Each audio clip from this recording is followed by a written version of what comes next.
Hi, welcome. I am so glad that you are here.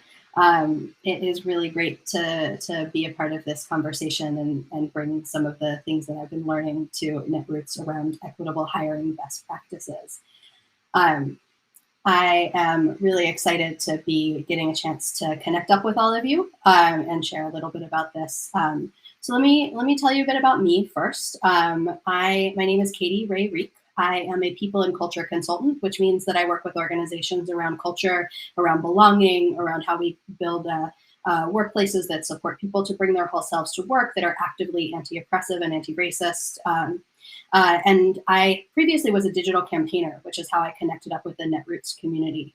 I'm also a climate justice activist, and I live in Philadelphia. And if you catch me at a future Netroots session, you might see me handing out cookies. I do a lot of baking, and so I hope to get a chance to connect up with you in the future in person and share baked goods with you. I would love to get to know a little bit about you. And if you are up for sharing in the chat, your name, but also, are you actively hiring right now? And do you do program work? Do you do HR and operations work? Do you do support work that's not HR and operations, or are you a consultant? And that'll help me get a chance to know who I'm talking to here, since I can't see you, but you can see me.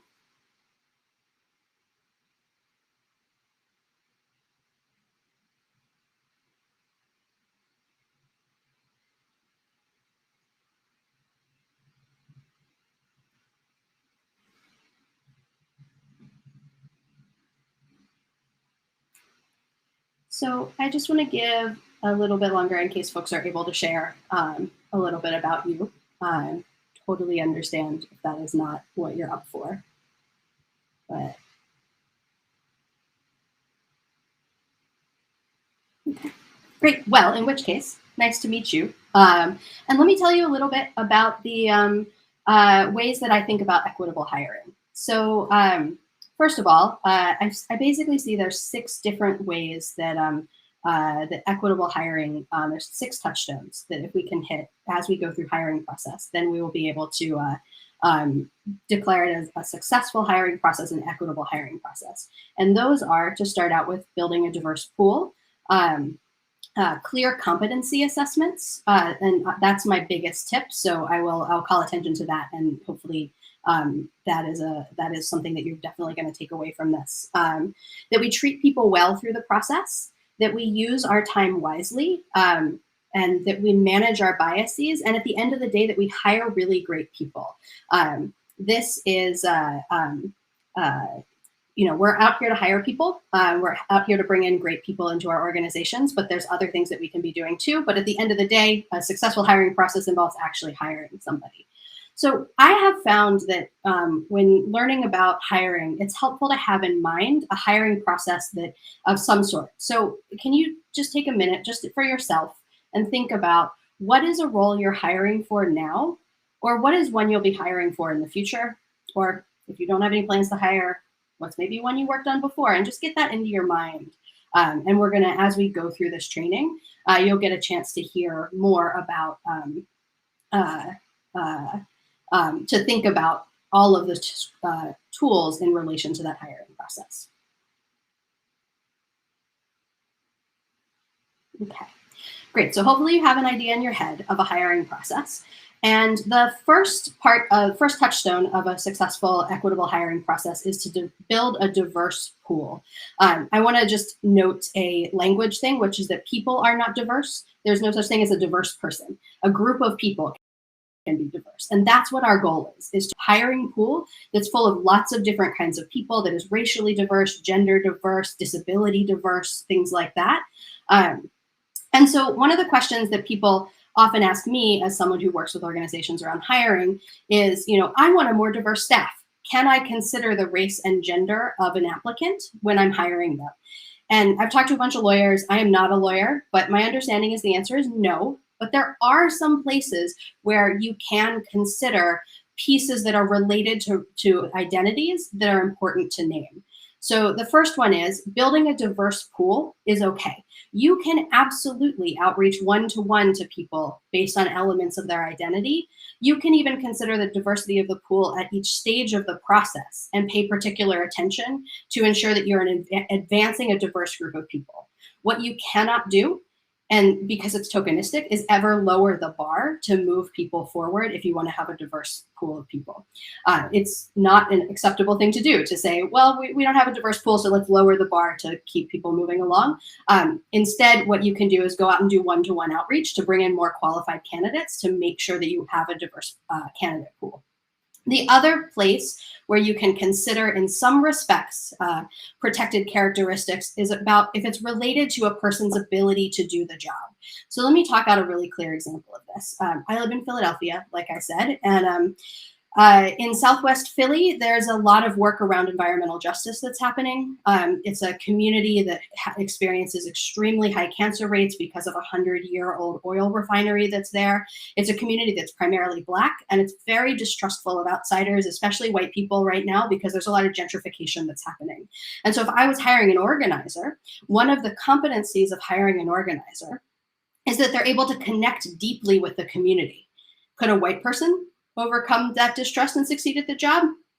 Yeah, sure. It's harder. It's definitely harder. They would need really good skills. Whereas a Black person who's from that neighborhood might have an easier time. So the standard there is the same. We're tracking it back to the skill to do the job, which is, can they build a connection with the community and organize them to take collective action?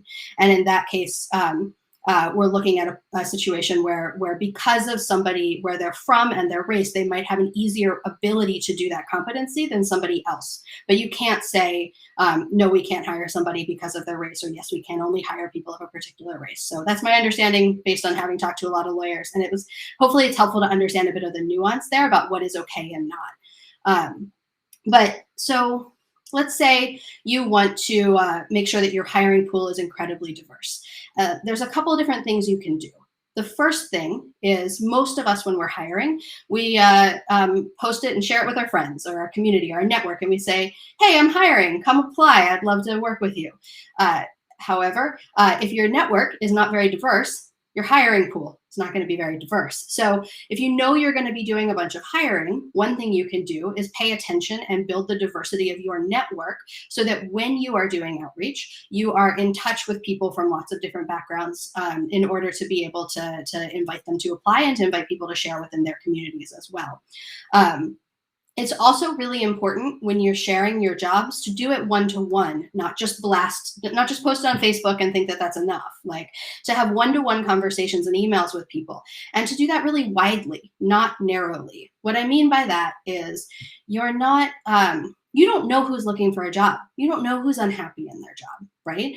They are, they might have a grouchy boss. Maybe you're actually hiring for what is a dream job and they are happy in their job, but they totally jump over to come work with you if they wanted to. In this case, you want to send emails to people that say, basically, hey, I think you're great. I'm hiring for this role. I'd love to see you apply and consider you for this role. Also, are you willing to share it? No one's going to be sad to get an email like that, right? Like, that's a really nice email. So send lots of those. Also, it's really helpful to post on general and, quote unquote, diversity websites for jobs. So I'm going to put a link in the chat, which should show up in a second for you all, to a list of job sites. And this is not my list. This was prepared by somebody else, but I came across it. And it's designed for job seekers, but hopefully it's helpful for you to see a list of, these are places where people go look for jobs. And you can take a look at that and say, where do I want to post it? Sometimes that costs money. So, factoring that in, but that's a good way to make sure that you're reaching outside of your network as well.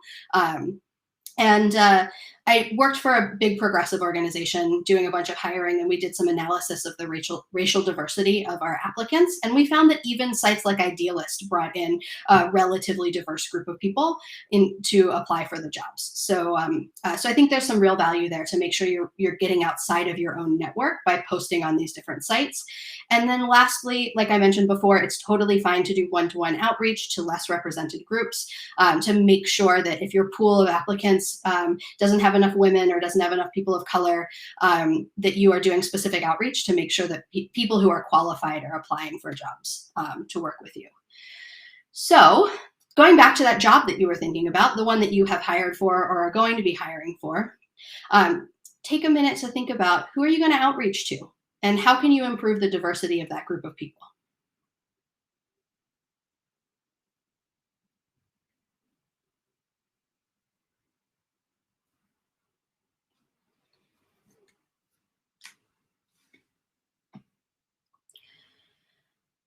Okay. So the next tip, and this is the one that, like, if you're going to pay attention to any part of this training, this is a good moment to pay attention, which is around clear competency assessments.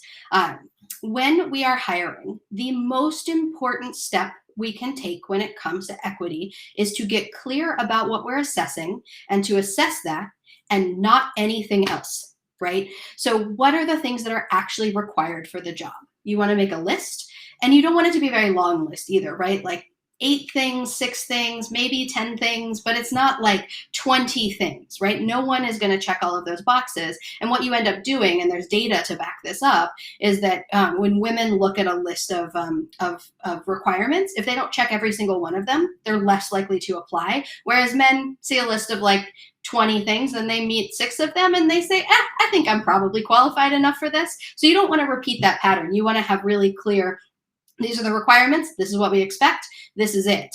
And you want to make sure that people who are hiring with you really understand what those requirements are. How are we assessing them? How are we thinking about it?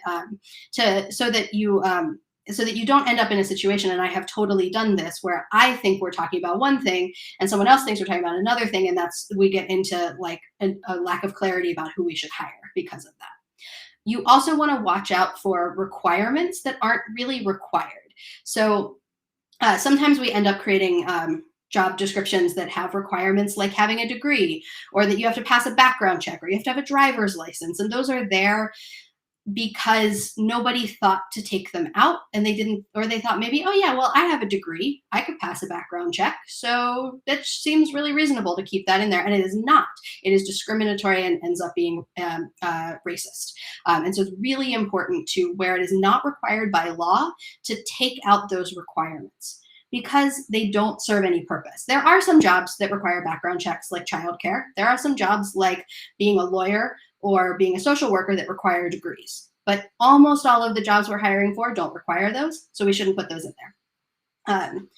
You also want to think with your hiring committee about what is the priority for all of these different competencies that we're assessing. What's most important for the organization? Maybe the organization really needs somebody who is brilliant at storytelling, because that's a huge gap, right? And so this position that we're hiring for, we really want to make sure we find somebody who's brilliant at storytelling. But also, each person who's an individual on the hiring committee might have their own opinions about the prioritization.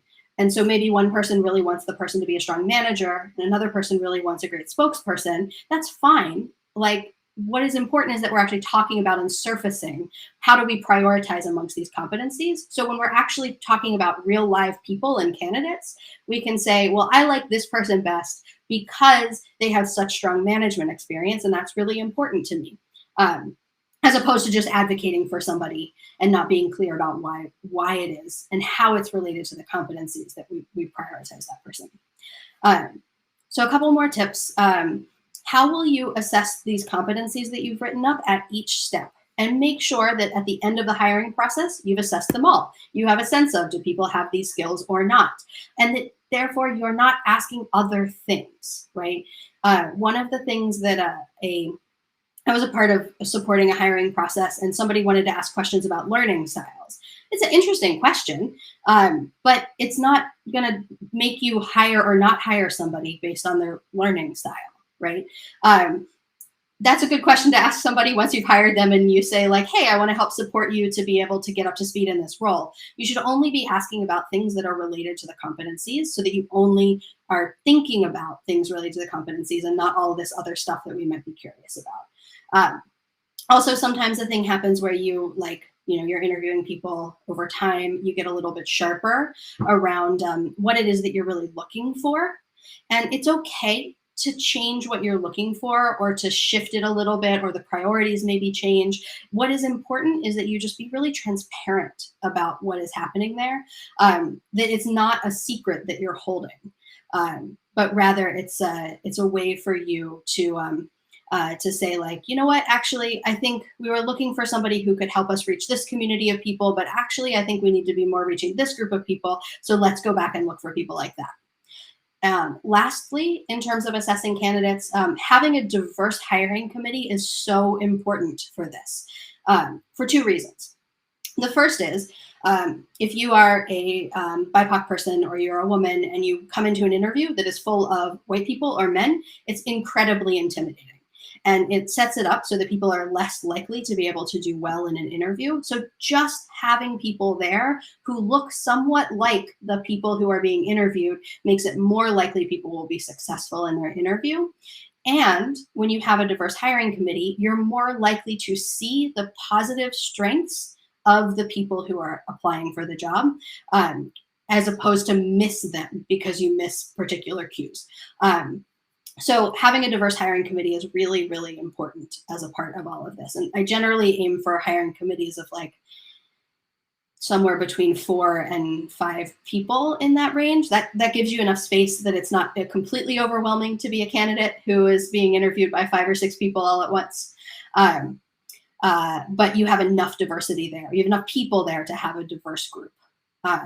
So again, going back to that position that you're hiring for, what are the skills, qualifications, and experience a person must have in order to be successful in the job that you're hiring for? So I'll give you, a couple minutes, a minute or so to jot down some thoughts about what are the competencies that you're going to be paying attention to for that job.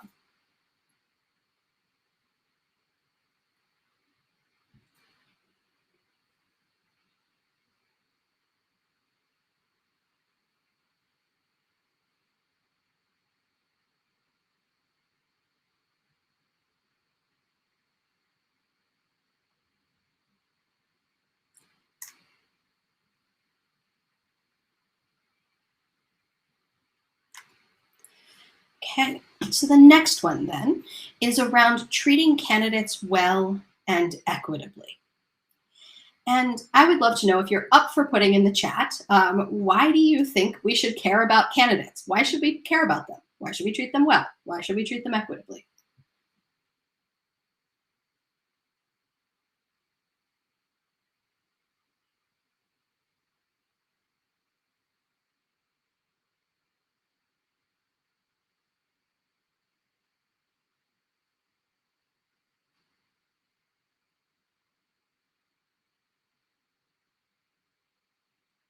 Giving some time in case folks are typing. But some of the reasons that I think this is really important is because we want people to leave a hiring process and feel good about us as an organization, so that they can send their best people to come work for us. Their friends, their communities, they can recommend people to come work for us, even if they're not right. Like, a really good situation is when, even if you don't offer somebody a position, they still feel good about you and they still want to be connected to you in some way. Also, because it's just their humanity, right? Like, we should care about people because we should care about people. It's really, sometimes when we're in a hiring process, we get into a place of like, it's so busy, it's so hard, we don't have time to think about the well-being of people. We just have to like push through this. People, I'm sure, will deal with it. And like, no one needs that. We should take care of people. We should be nice to them. So let me tell you a couple of different ways that I think we can show care for candidates. The first is just being in regular communication with them. It is really hard if things get delayed, and people are just sitting there waiting and they don't know. Maybe they really want this job and it's very stressful to just like have no idea what's happening. So if stuff gets delayed, send them an update. Just say, hey, we had a timeline. We're running a little bit behind. We'll be in touch soon, right? That's it. It's not hard. Using an applicant tracking system, I think, can make a huge difference here. because it makes it easier to do the sort of bulk email updating. And there's all kinds of different applicant tracking systems at very different price points. But a lot of how we show care for candidates requires us to communicate. And communication is easier if we're not just having one big jobs inbox that's overwhelmed and everyone's kind of stressed out about it. So applicant tracking systems are great. Another way we show care for candidates is around giving deadlines. For instance, applications are due on a particular date. That helps people know, oh, this position is still open, for one thing. Like if you ever opened up a position and been like, I think this might be stale. I don't know if they're still hiring. Should I apply or not? You give a clear deadline, people can just apply and know what's happening there. Also, it means that people aren't going to expect communication before that deadline either. So it saves you some time too, because you're not going to get emails from people being like, hey, I applied. When am I going to hear from you? Because you have a deadline. Also, we should be asking for and providing accommodations for people who have chronic illness or a disability. This should be obvious. It is people's legal right, but it is very hard to self-advocate in a position where somebody, people who are hiring have more power than the people who are applying, almost always. And so it can be very hard to ask for accommodations without being invited to share them. So one thing that we can do is to send out an email that says, here's the plan for the hiring process. Let us know if you need any accommodations related to a chronic illness or a disability. So people might ask for things like longer times for tasks or for ASL interpreters, things like that. If you're doing a lot of hiring, you might go ahead and get an ASL interpreter lined up in advance so that if somebody does ask, you know who to get in touch with and you don't have to scramble. But it's a really good thing to invite people to share those so that people feel like they are actually invited to share them and they don't have to overcome the barrier of the power differential there. I have found it so helpful to just practice empathy and compassion for people. I was interviewing people in the middle of the uprisings that happened last summer, and I just started offering to people like, hey, this is really hard. Like, pandemic, uprising, everything. If today's not a good day for you to do an interview, that's okay. We can reschedule. And what I mostly heard from people was, wow, thank you. I'm okay. I really appreciate you offering that. I think one or two times people said, actually, today is not a great day for me. Thank you so much. Let's reschedule. And it's no big deal, right? We can have compassion. People are going to have individual challenges. The world is on fire. Like, we should have compassion for folks and practice empathy. Being 2 days behind in a hiring process is not going to ruin anything. And if it means that we're treating people with compassion and care, then it's worth it. Another thing we can do is just see this as our job is to set people up for success, to create the container into which they can do their best work. So that means giving people a sense of the hiring process. These are the stages, step 1, 2, 3, 4. When can they expect to hear? When are we trying to make a decision by? Also, I have started to think about instances where I want to send people the questions I'm going to ask in advance. And that might sound completely counterintuitive, but going back to competency assessment, how many jobs are we hiring for where being able to come up with an example, like in the moment on the fly, is a skill we're assessing, right? Not very many, like a spokesperson maybe, but it's just not a thing that most people are expected to have to do in their job. So if we instead send them an email in advance and we say, thank you so much for applying. We'd like to invite you to a phone interview. And at the phone interview, we want to talk to you about your management experience. Can you specifically bring an example where you had to manage people who were in conflict with each other? And then they get a chance to like do some thinking, come up with the best example. And I've also heard from people who have ADHD and anxiety that this is an incredibly helpful thing to do to help manage those, to be able to show up well in an interview process. So I would really encourage you to let go of the belief that we need to surprise people with questions and instead give people the information that they need so that you can get their best information so you can make a decision. Also, we need to tell people when they don't get the jobs. We shouldn't ghost people. So often people get ghosted, and it is awful, in particular if it's been like 2 or 3 like interviews in and you've put a whole bunch into it and then people just disappear. It's terrible. Let's not do that. We should tell people. And again, this goes back to an applicant tracking system, makes it a lot easier. You don't have to send in one email for every person. You can kind of select all and just make sure people get an update. I think it's really helpful to call people who've been through more than one interview to let them know that they're not getting the role, because they've put a lot in. And, it's not fun. Like, it's my least favorite part of doing this, but I think it's really important for looking after and taking care of people. And this is not on the slide because it is so obvious, but you should post the job salary range. You should not make people tell you their salary history. That is illegal in some states at this point. But we should just tell people what jobs pay, and not make them guess, and not because that just causes so much stress and bias. So it's not even on the slide because it's super obvious, but I do want to make sure that I actually make that point. All right, going back to that job that you are working on, is there an intervention you can make to care for candidates during your hiring process?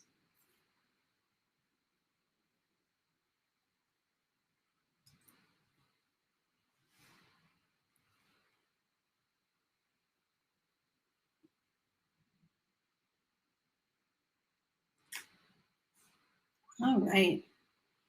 Well, the next of the touchstones is to use time wisely. There's, I think, a misconception that equitable hiring doesn't have to take, that does have to take this like incredibly long time, but it doesn't. It just has to take purposeful time. It takes the time it takes, right? If we're smart about how we use our time, we can make sure that we move through things efficiently. I have been able to run hiring processes that from the time the job closes till the time we make an offer takes 2 weeks. We are a well-oiled machine in that kind of way, and we've been doing a lot of practice around equity, so we were able to get to a speed of that. But even like, you can run an equitable hiring process in a month that hits all the steps that make sure that you're getting the information you need. It does take time, but it doesn't need to take forever if you're smart about how you use your time. So here's some of the ways to use time wisely. You only want to have as many steps as are needed to assess the candidate against the competencies. If you don't need 6 interviews, don't have 6 interviews. You probably don't ever have 6 interviews. Usually I'll do like a phone screen, and then an interview, maybe a task. I'll talk a little bit more about that in a second, maybe. And then maybe I do a finalist interview. But if I'm clear about the competencies I'm assessing, then I only need to have as many steps as it takes to assess those competencies. You want to get rid of cover letters for clear application questions. And I want to acknowledge that, like, from an equity perspective, this is harder on applicants because it means that you can't just send a generic cover letter to everybody you apply to. But as someone who has read thousands of cover letters, generic cover letters are useless to me. I can't tell. I can't tell anything about the person from them. Whereas if I am clear about these are the 2 or 3 things that I want to know in order to know if I want to move them forward, and then I just make those application questions. Tell me about why you're interested in this job. Tell me about how your skills fit this job. Tell me about your commitment to equity and racial justice. Like those 3 questions, 200 words each, that ends up being way more information that is valuable to me than I could ever get from a cover letter, and often is what people who are good at writing cover letters put in, but not everybody's good at writing cover letters. And again, it's not a competency. Are you good at writing cover letters? So let's gather the information we need. I want to mention tasks, which is these, I used to advocate for them sort of universally as incredibly useful to have somebody do a task to be able to tell their skill. These have gotten wildly out of hand at this point. And so I just want to say to you all who are people who are hiring, please don't ask people to write 3 to 4 hours worth of work. Please don't ask people to do free work, work that you might actually go off and do. Instead, figure out what is the thing that I need to assess in a task and how do I do it in the shortest way possible. So really focusing and tailoring it in. That might look like, and one of my favorite ways to do tasks is to give people a piece of work, say a press release or a chunk of code that has some errors introduced into it, and then ask them to edit it and send it back with their changes. And that way we not only get to see what do they catch, but we get to see their communication skills, and we're not actually asking them to produce anything that isn't real, or that isn't related to the competencies themselves. And last, two more things. It's really important to take detailed notes so you remember what people said at each stage, and then you don't have to come back to ask the same question repeatedly. Why are you interested in this job is a question that we don't need to ask at every single interview if we ask it the first time and then we just take notes on it. Also, our brains are really bad at remembering what people said, especially if we really liked something or we really disliked something. So we might get into a situation down the road where we're deciding between two candidates and we can't remember what they said. Rather than having to go back to them and ask them again, if we just took notes, we can just go look at the notes and figure it out. And lastly, I find this tip to be very helpful. Place calendar holds on people's, especially really busy people, put them on their calendar a couple weeks in advance. And then you just slot the applicants into the calendar holds so that you know that those times are going to be free, and really encourage people to keep those holds there. So next up, I want to talk about managing biases. So this is, I am someone who believes that as human beings, we have bias, and it's not possible to just get rid of our bias or to run a hiring process that has no bias, because we're humans, we have bias. So it's about how do we manage it, not how do we get rid of it. So first of all, just to say, bias is nothing more than a preference, right? That's all it means. It means it's in hiring, it's a preference for a particular kind of person or a particular style of working. It's really normal. It's also a core part of the job of the hiring committee is to have bias. So the question then is, how do you have bias for the things that you want to have bias for, the competencies, and then look out for unconscious bias? And so unconscious bias, this is the definition that I use for this. A preference for a particular kind of person or style of working that the person is not aware of having, which often results in hiring people who quote unquote fit the mold or hold identities that give them societal power over others who are just as qualified. So I tend to, this is the kind of bias that we want to pay attention to. And this is the part that we can't get rid of, but we have to learn how to manage. People who have more power have more ability to cause harm here. So if you have more power because of your identities, if you have more power because of your position in the organization, then you need to pay particular attention to this, even though it's everybody's job to do it. And the reason is because those of us who have more power, we are more likely to have a preference for a way of working or a preference for a set of credentials that we haven't really examined yet, that is not rooted in the competencies, but is really informed by systemic racism or sexism. For instance, we might fixate on typos in a cover letter. We're more likely to fixate on typos in a cover letter. And let me just say, there is almost no job that requires you to never make a typo. A copy editor, yes. Enormous numbers of typos might show questions around detail-orientedness that I might worry about for certain positions, but bring it back to the competencies, right? Do you need to be perfect? Do you need to never have typos? No, that is okay. You have a typo, whatever, no big deal. I make typos all the time.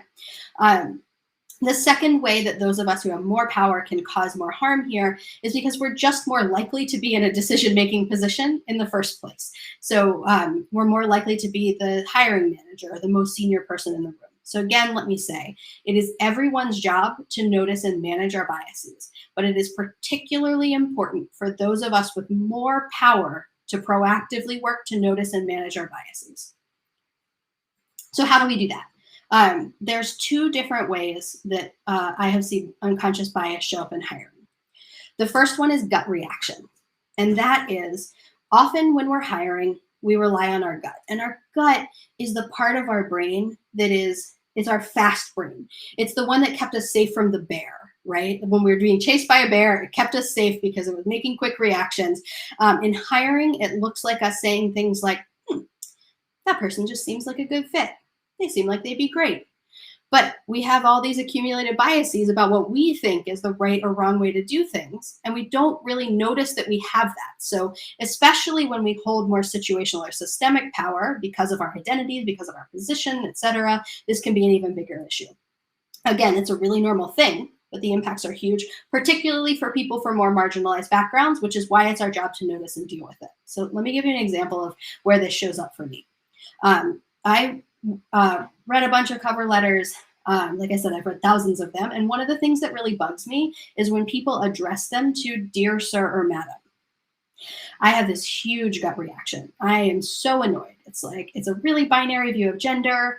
It's really formal. Like, I don't like it. And what I needed to do is what I need to consistently do is to take a minute to consider what else might be going on here. Maybe they were taught by somebody that that's the right way to address a letter. And this is a fairly formal situation, so the formality might make sense. Maybe they were using a template. Maybe they weren't sure what to put. And so what they thought, this is just what they thought made sense. Or maybe it's something else. Like, I don't know is the point. What I do know is that I had a gut reaction. And then I get a chance to say, does it matter? And if it does, then I get to look into it more and see if there's more evidence. And in this case, it might, right? Like a very binary view of gender might make it challenging for somebody to come into a team of anybody, let alone a gender diverse team, right? So it could matter, but I need to look for more evidence. My gut is not enough.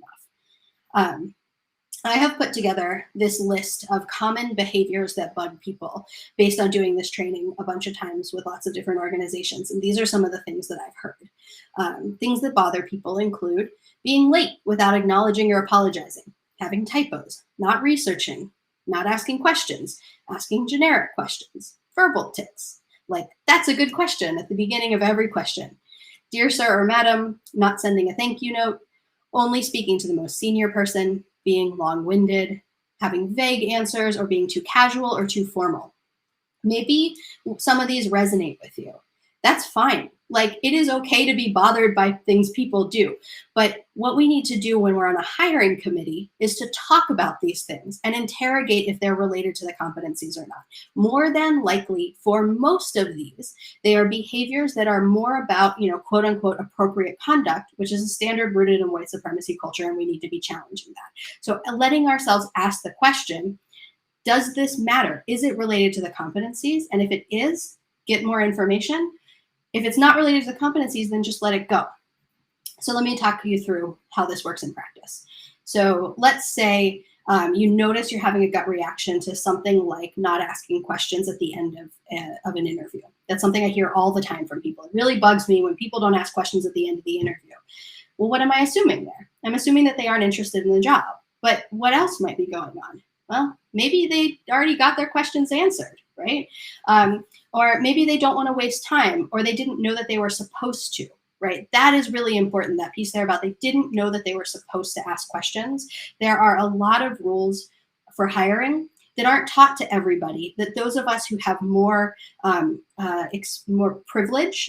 My dad was a manager. He taught me to write cover letters when I was like 12 years old, right? Not everybody has that. People don't know these are the rules. And, I'm rules in big quotes there, right?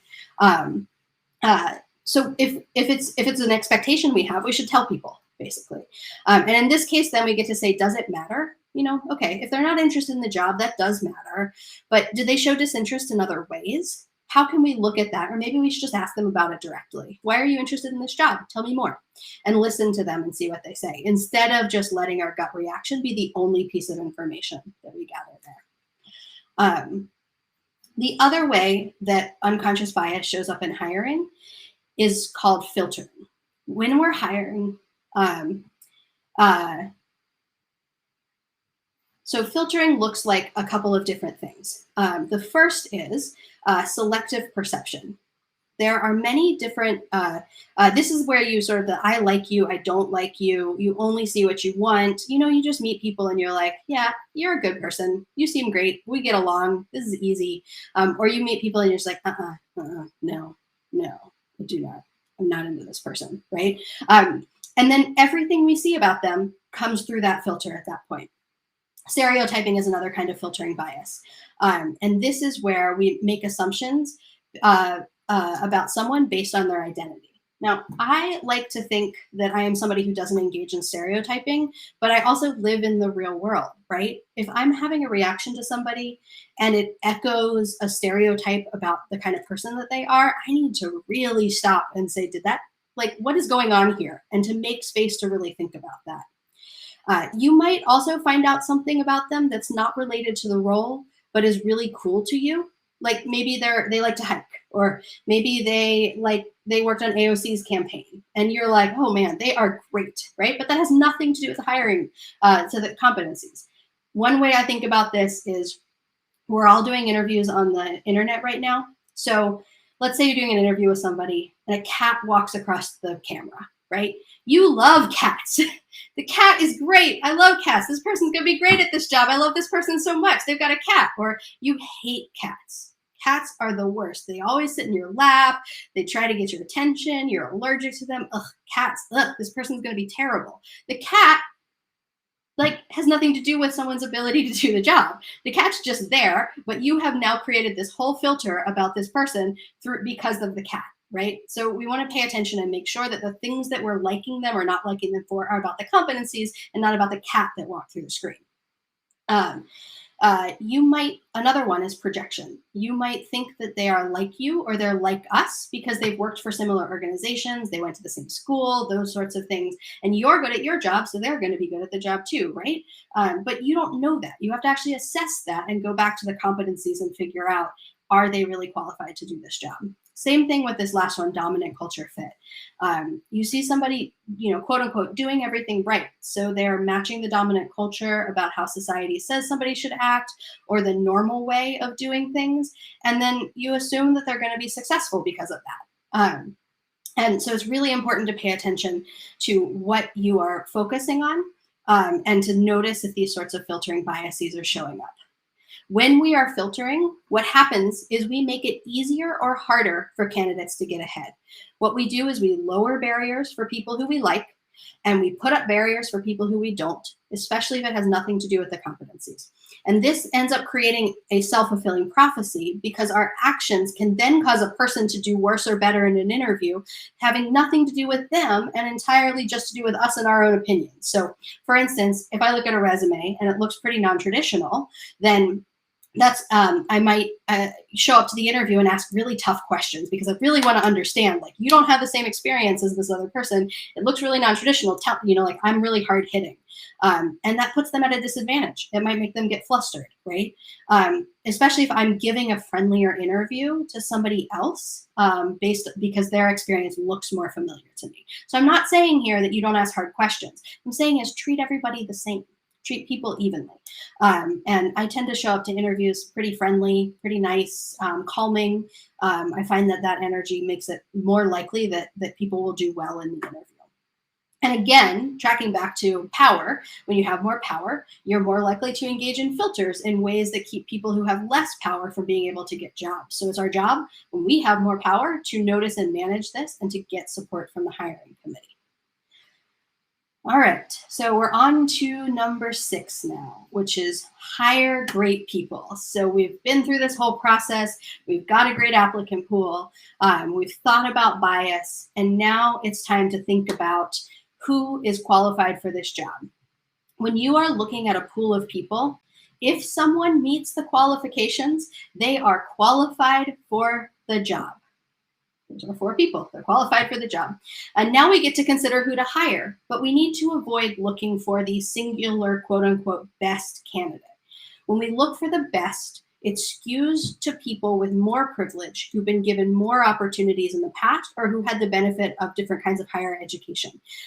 What we want to look for instead of best is who adds to the team. All of these people are qualified for the job. Who adds to the culture of the team we're trying to build? Who will bring in skills to shift the team culture in ways we're trying to go? Those sorts of questions, rather than just prioritizing, well, this person is the quantifiable best, and so therefore we must absolutely hire them. Anyone who's qualified is qualified. From there, who adds to the team? Those are the sorts of questions. So an invitation to share in the chat if you'd like something you're taking away from this training, and then I'm happy to take some questions for the rest of our time together here. I wanted to leave enough time to be able to dig into any specifics you all have. And I see there's a question here.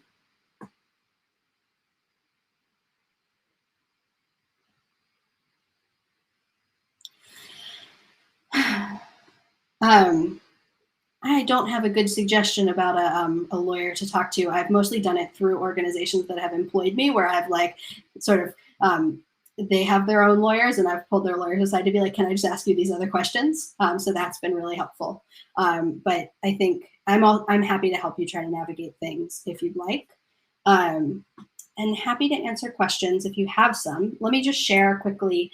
If you want the slides, you can get a copy of them. I think I need to update the permissions, so it probably won't work right away, but bit.ly/KRR hiring. So my name's Katie Ray Reek. I do this work with progressive organizations. I help support them around hiring in lots of different ways, running this training, helping to support their hiring processes, coaching, all kinds of stuff like that. So, I love thinking and talking about this. And I would love to connect up with you to answer any questions that you have here or in the future. And I want to make sure you get a copy of the slides too. So time to ask questions if you have questions.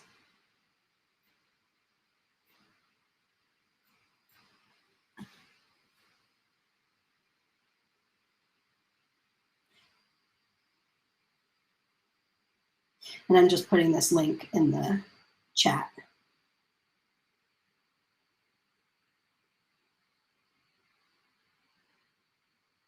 That should work, but I may need to change the permissions on it. So if that link doesn't work quite yet, it should work once I change the permissions.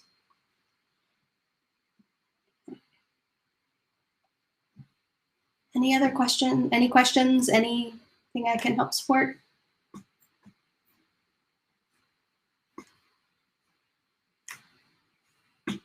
Okay, in which case, go forth with the rest of your weekend. Thanks for being a part of this training. It was really good to get a chance to connect up with you all.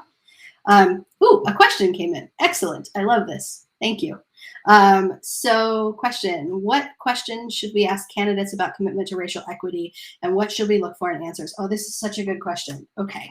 So what should we look for in answers? First of all, we want to ask questions that make it so that people who are speaking from a place of marginalization do not have to rehash their trauma in order to answer the question. And we want to ask questions that set up so that if people are speaking from a place of power and privilege, they need to be able to grapple with their own power and privilege. So that's pretty tricky to be able to do both at the same time. Tell me about tell me about how you have prioritized racial equity in your work in the past. That's not a great one, but it is an okay one to get the conversation started.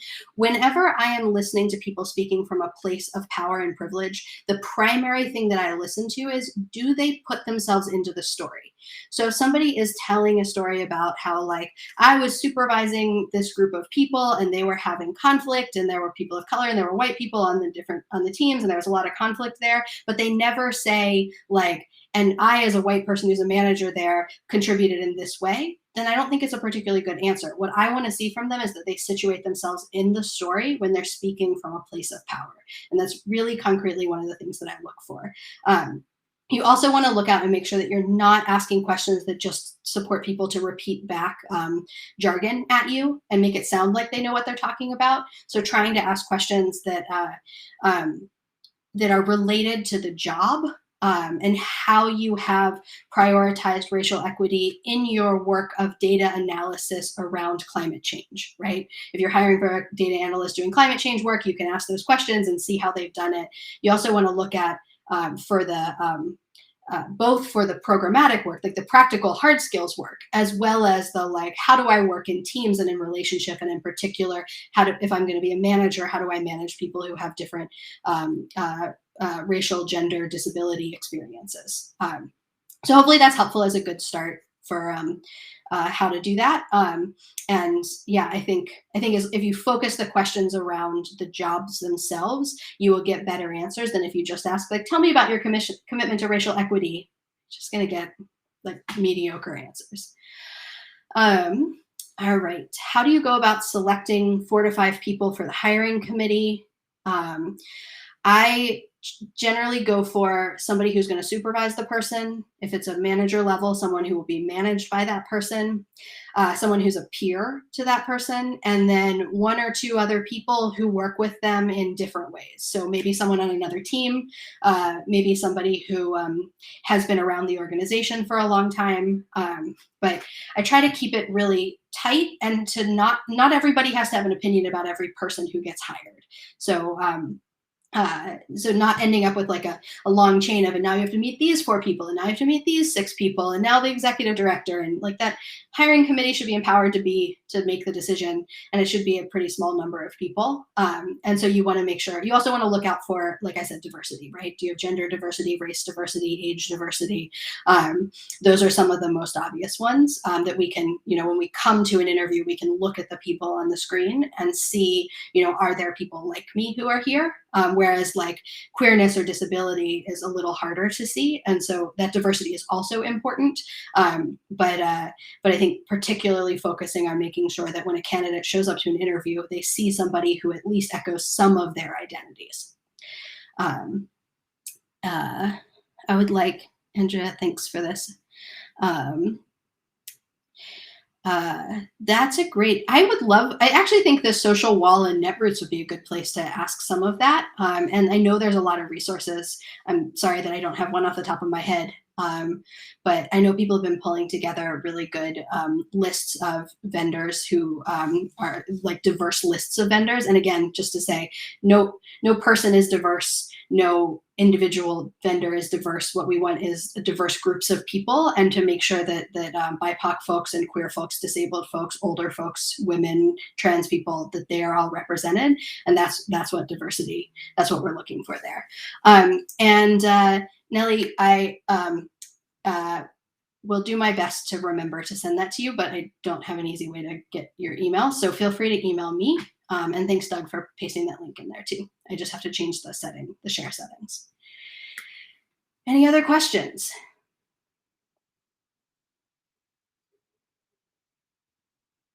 I will put this link, my screen up one more time, just so that you can see my